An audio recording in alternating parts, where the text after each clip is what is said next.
Hello everyone and welcome to another casual review. Today I'm talking about Dragon Quest III: The Seeds of Salvation. The fun thing about having a YouTube channel is even if I forget about previous games that I've played, I can always go back and watch the casual review about them.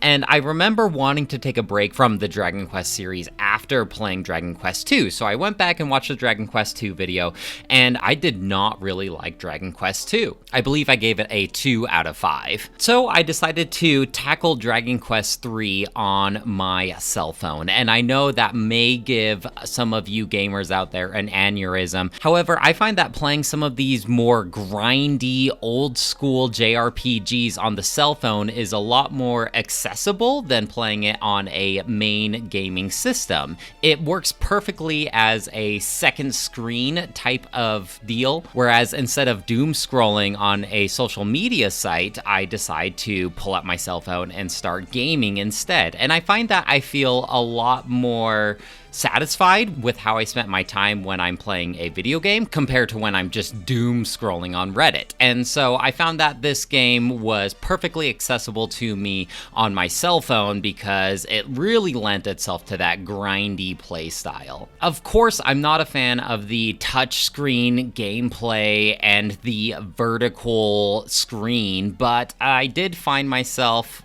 a lot more satisfied with how I spent my idle time and that second screen time. You know, when you're just watching a TV show that you don't really care about and you're hanging out on the couch, at least I got the feeling of progress being made. That being said, the beginning of Dragon Quest III starts with your character creation, and this type of intro really implements the sense of your personality. And the way I see it, I could be wrong, but the way I see it is your character's personality is kind of like its nature from a Pokemon game. This affects its stats and what kind of stats are grown when you level up. Now, I could be entirely incorrect here, but that's at least the way that I've understood it. You can change your personality by reading different books. It was fairly obscure as to what type of books enact what type of personalities and what these different personalities mean. But overall, the way I see it, your main character, the hero class, is basically like a jack of all trades. He's good at pretty much everything, but a master of none. In addition to this, you can hire 3 other characters to join your party,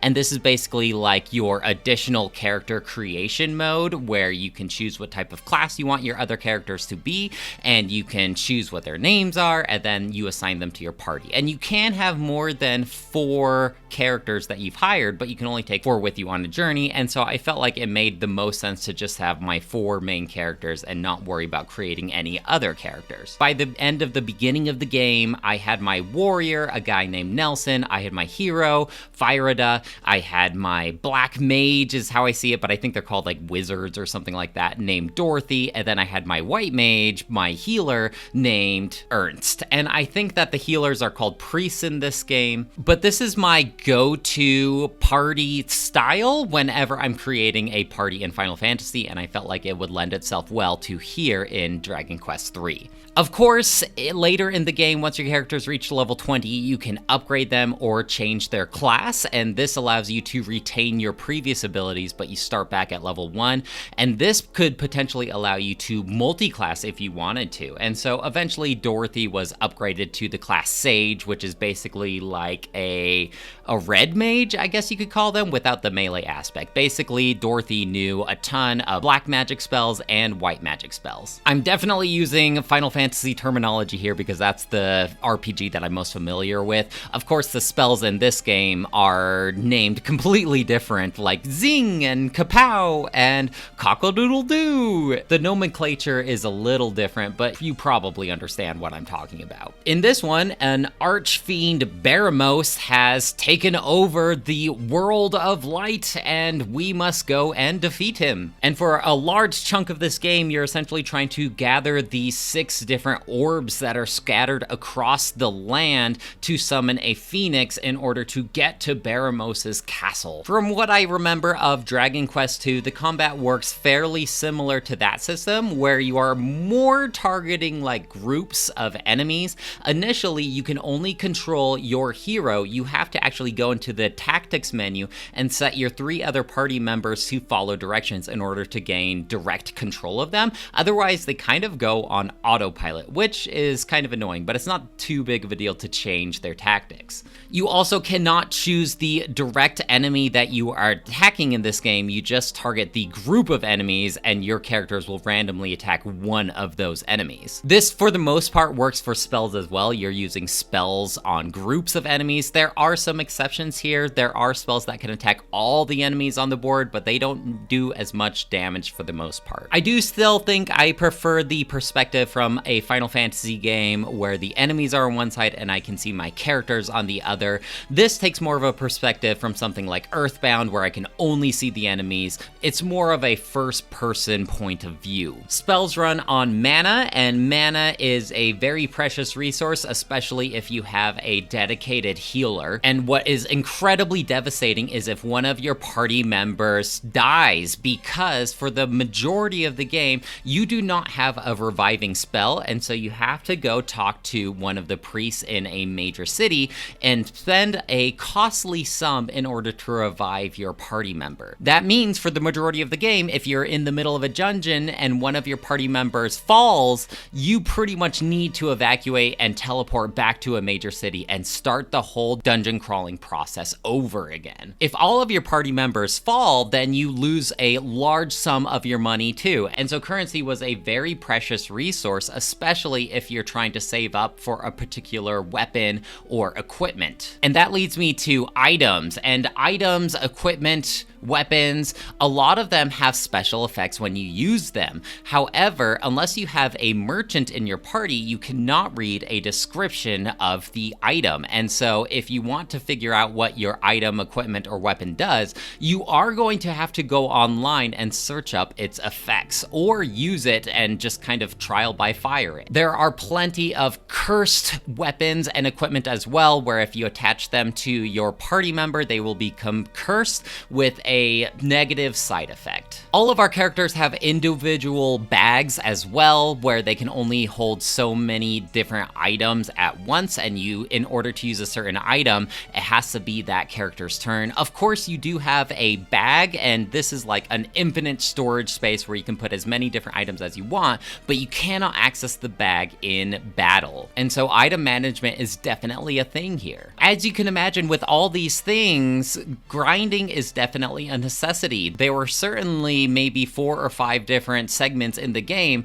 where the challenge was just too much for my characters, and I needed to spend a decent amount of time going around and grinding regular mobs in order to level up my characters enough and to gain enough currency to buy proper equipment for them. There is a day-night cycle in this game as well, where at nighttime stronger enemies can appear, which give you better rewards, but they're kind of more of a risk. And so if it's getting to nighttime and your party is feeling drained, you'll definitely need to zoom to a city before you get that game over. There are also certain events that only happen at day or at night, and so you will get items in order to manually change it from day to night in order to access all the possibilities that you can in this game. This is the earliest game that I know of that has a mimic chest, and these are like treasure chests that end up being enemies that you have to fight. These can be especially dangerous early game, where deaths are basically a game over for you, and so it can be quite detrimental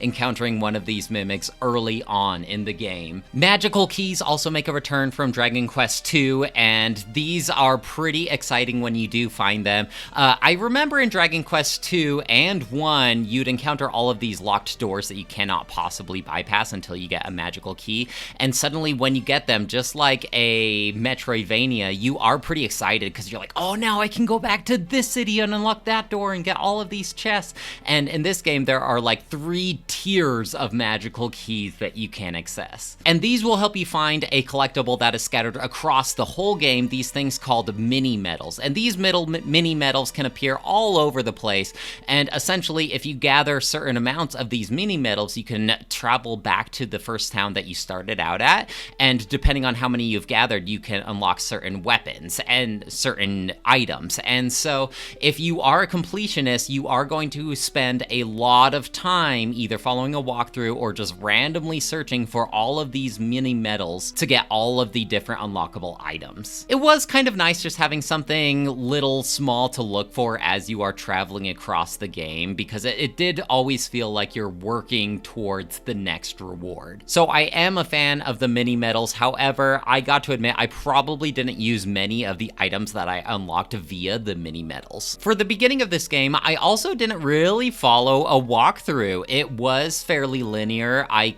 did feel like I was being shooed into a certain direction. Of course, there's always areas that have stronger level enemies, and that was kind of my clue that this is not the way I should be going at this point in time. And there is a really high encounter rate, and so your party can definitely get devastated if you wander into the wrong area full of these really strong enemies. There are some frustrating moments where you have an encounter every 2 to 3 tile steps. And while this is necessary because you definitely need to grind in this game, it can be frustrating if you're just trying to get from point A to point B and you have like 20 encounters in between there. That being said, once you unlock the ship, like all good old school JRPGs have, the whole world opens up, and I definitely needed some kind of walkthrough to figure out where all the orbs are and what items need to interact with what to get what else. Of course, I think I could, if I spent enough time, I could figure out where I need to go without a walkthrough just by talking to all the villagers and using the world's context clues,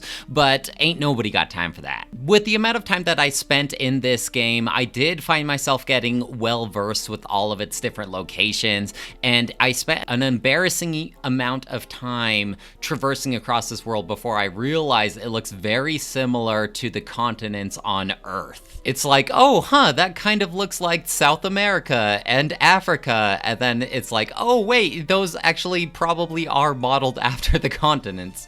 Visually, I do like how when you equip new gear, it changes your character's appearance. It seems like a lot of old school games didn't really have that, and so I appreciate the appearance changes. At the end of the game, Ernst had this cat suit that has really good defense for some reason, and I loved that I just had this cat man following me behind. I assume that the lineup works similar to Final Fantasy, where you want your tanky guy up at the front of the party and your weaker, squishy guy down at the bottom of the party, and so that's why I kept Ernst the cat at the back of the line. I also noticed that in combat, buffs and debuffs for the most part tended to be permanent in the battle. So if I buff up my party or debuff the enemy, it's not a temporary effect. And because of that, it really gave buffs and debuffs quite the upgrade in RPGs in my mind, where I always set up these major battles with bosses by boosting up my defense and my attack and lowering the boss's defense and attack before I actually went in